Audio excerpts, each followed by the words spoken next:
Sahabat tani, sudah tahu belum apa itu asam amino? Dan sudah tahu belum kegunaannya buat tanaman itu untuk apa?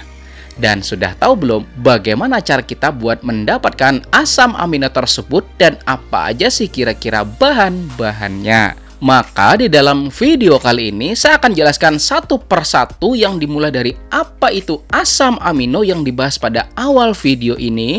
Kemudian saya bakal jelaskan juga beberapa manfaat yang luar biasa dari asam amino buat tanaman. Dan pada akhir video nanti saya bakal paparkan ya sahabat tani beberapa alternatif bahan baku sumber dari asam amino yang bisa kita dapatkan di sekitar kita. Jadi pastikan Anda nonton sampai selesai karena pasti akan sangat-sangat bermanfaat. Dan sebelum kita mulai, mari kita intro terlebih dahulu. BAM!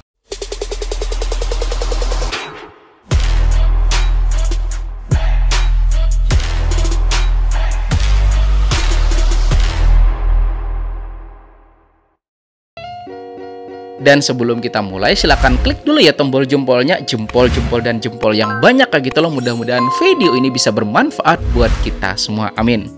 Sahabat tani, asam amino adalah senyawa yang terbentuk dari proses hidrolisis ikatan peptida pada protein. Dan buat Anda yang belum tahu apa itu ikatan peptida, nah itu sederhananya sahabat tani, ada karbon, oksigen, hidrogen yang ketemu dengan yang namanya nitrogen. Dan tahukah Anda, tanaman membutuhkan asam amino buat meningkatkan kualitas dari tanaman kita tuh secara keseluruhan, mulai dari masa pertumbuhan tanaman atau disebut juga dengan fase vegetatif sampai pada masa dia tuh berproduksi atau menghasilkan panen buat kita semua. Pada dasarnya, semua tanaman itu mampu buat melakukan sintesis asam amino yang bahan dasarnya itu ada 4 tadi ya sahabat tani, yaitu apa? Karbon, oksigen, hidrogen, dan juga nitrogen gitu ya sahabat tani. Tetapi menurut referensinya, dalam melakukan proses tersebut pasti ada energi yang harus digunain.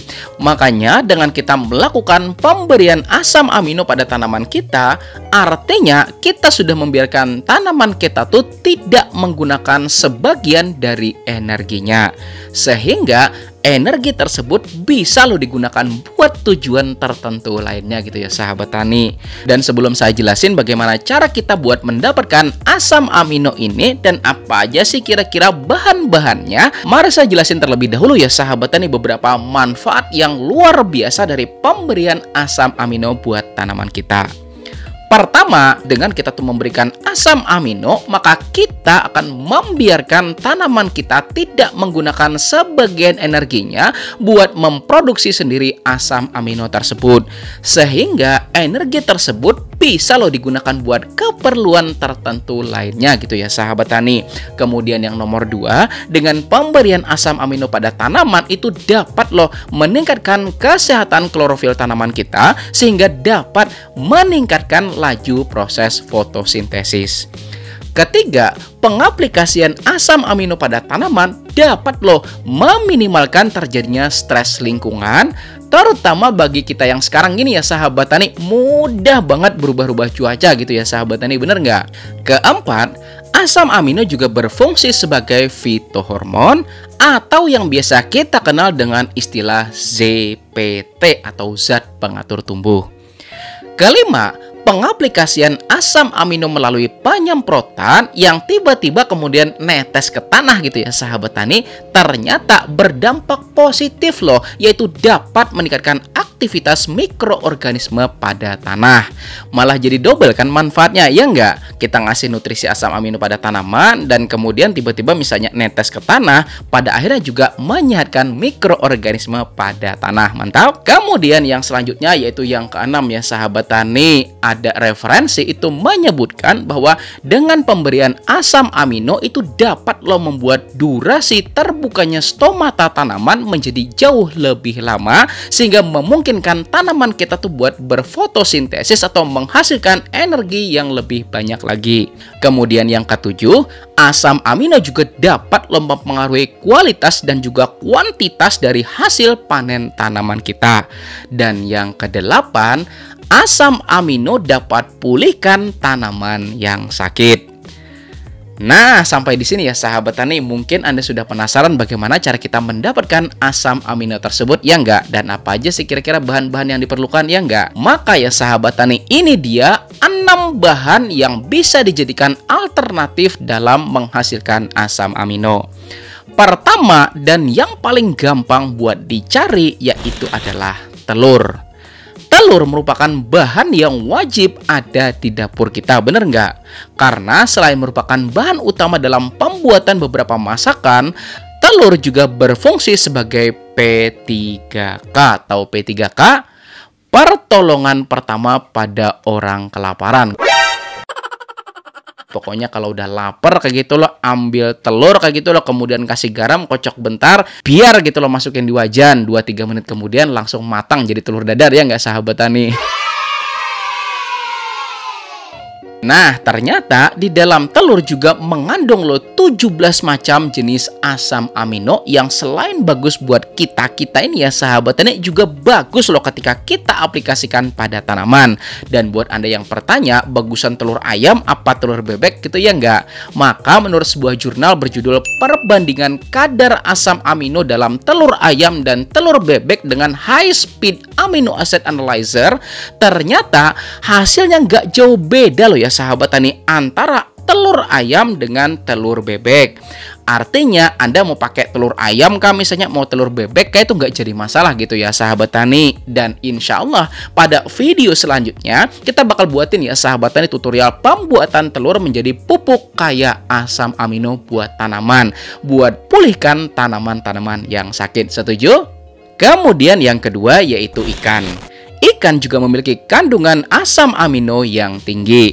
Dan selain baik buat kesehatan kita, asam amino pada ikan juga dapat loh dimanfaatkan buat menyuburkan tanaman kita. Dan terkhusus bahan baku yaitu ikan, saran saya manfaatkan ikan-ikan yang tidak termanfaatkan oleh Anda buat dijadikan pupuk buat tanaman. Ketiga yaitu daging-dagingan, baik daging ayam, daging bebek, daging sapi, atau daging-daging lainnya.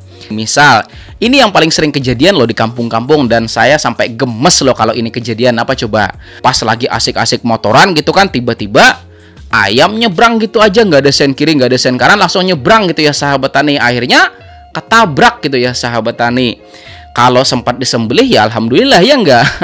Lah kalau nggak sempat gimana coba? Daripada terbuang gitu aja ya enggak, mending dimanfaatkan sebagai bahan baku dalam pembuatan pupuk kaya asam amino buat tanaman. Dan bagaimana tutorialnya? Sabar dulu ya sahabat tani, nanti bakal saya jelasin pada akhir video ini. Sabar dulu ya bentar ya. Kemudian bahan yang selanjutnya yaitu bahan nomor 4, kedelai ya sahabat tani dan hasil olahan kedelai. Kedelai menurut referensinya juga kaya loh kandungan asam amino di dalamnya, karena kedelai diketahui kaya akan protein nabati di dalamnya gitu ya sahabat tani. Dan untuk menjadikan kedelai sebagai asam amino, Anda cukup melakukan pengambilan dari sari kedelainya. Mirip loh kayak kita tuh bikin sari kedelai gitu ya sahabat tani, atau susu kedelai. Pernah bikin nggak? Atau mau bikin tahu gitu loh yang belum dikasih cuka gitu ya sahabat tani, pernah bikin nggak? Nah itu sudah memiliki kandungan asam amino di dalamnya. Dan siapa tahu juga kayak gitu loh di rumah Anda misalnya ada tempe busuk misalnya, atau tahu misalnya sampai asam atau nggak kepake kayak gitu ya sahabat tani, maka gunakan aja sebagai bahan baku dalam pembuatan pupuk asam amino gitu ya sahabat tani. Dan kita lanjut pada bahan yang kelima ya. Dan kita lanjut pada bahan yang kelima yaitu adalah susu. Selain memiliki kandungan kalsium, sebuah jurnal mengatakan ya sahabat tani bahwa susu memiliki kandungan asam amino. Anda bisa gunakan susu yang masih bagus, atau bahkan memanfaatkan susu yang udah jadi sisa gitu ya sahabat tani, atau bahkan susu basi misalnya. Kadang misalnya bayi ya enggak, kalau minum susu gitu kan nggak habis ya enggak. Kemudian anak kecil misalnya minum susu juga nggak sampai habis ya enggak. Nah itu kumpulin aja ya sahabat tani, jadiin satu dan jadikan bahan dalam pembuatan pupuk organik cair kaya asam amino dan juga kalsium. Dan bagaimana tutorialnya? Itu sudah saya buatan videonya ya sahabat tani. Silakan tonton pada video yang ini. Dan yang keenam yaitu adalah keong. Nah, ini adalah musuh utama petani padi ya nggak sahabat tani. Kalau ada keong di sawah, boro-boro mau cari obat buat dimatiin ya nggak? Padahal kalau seandainya kita tuh mau ngambil satu persatu, selain bisa buat dikasih makan bebek ya nggak, bisa juga dijadikan bahan baku dalam pembuatan pupuk organik cair yang kaya akan kandungan asam amino. Caranya cukup kita tuh ambil keongnya, yang kemudian kita ambil dagingnya, yang kita pisahin gitu ya sahabat tani sama cangkangnya. Kemudian kita tambahin bahan lainnya seperti nanas, kemudian gula, IM4 dan juga air hujan, maka Anda sudah bisa mendapatkan pupuk organik cair yang kaya akan kandungan asam amino di dalamnya. Dan buat Anda yang kepengen tahu lebih detail tutorialnya, maka silakan ya sahabat tani tonton pada video yang ini gitu ya sahabat tani. Dan terkhusus bahan yang nomor 2 dan juga bahan yang nomor 3 tadi ya sahabat tani, yaitu ikan dan juga daging-dagingan, cara pengolahannya juga mirip loh dengan pengolahan POC kaya asam amino berbahan keong. Cukup ganti atau substitusikan bahan keongnya dengan ikan atau daging-dagingan. Dan untuk asam amino sendiri itu baik Anda beli di pasar misalnya, atau Anda tuh bikin sendiri gitu ya sahabat tani, maka pengaplikasiannya itu paling tepat melalui penyemprotan atau aplikasi foliar. Karena selain bisa cepat terserap oleh tanaman kita, juga dapat loh memperbaiki daun tanaman kita dan bagian-bagian di dalam daun, terutama sesuai dengan judul video ini apa? Yaitu pulihkan tanaman yang sakit dengan asam amino. Dan pengaplikasiannya sendiri paling bagus pada saat pagi hari dan juga sore hari. Nah, jadi segitu dulu ya sahabat tani pembahasan kita tentang asam amino. Mudah-mudahan jadi pengetahuan dan bisa bermanfaat buat kita semua. Dan mohon maaf saya nggak bisa terlalu power seperti biasa gitu ya sahabat tani, karena memang lagi kurang enak badan nggak gitu loh. Dan jika ada pertanyaan maka silahkan tuliskan pada kolom komentar. Dan buat yang mau request juga pembahasan maka silahkan tuliskan juga ya sahabat tani pada kolom komentar. Terima kasih, saya Rizal Ansar. Kita ketemu pada video-video lainnya di channel Penyuluh Pertanian Lapangan. Saya akhiri dan ucapan wassalamualaikum warahmatullahi wabarakatuh.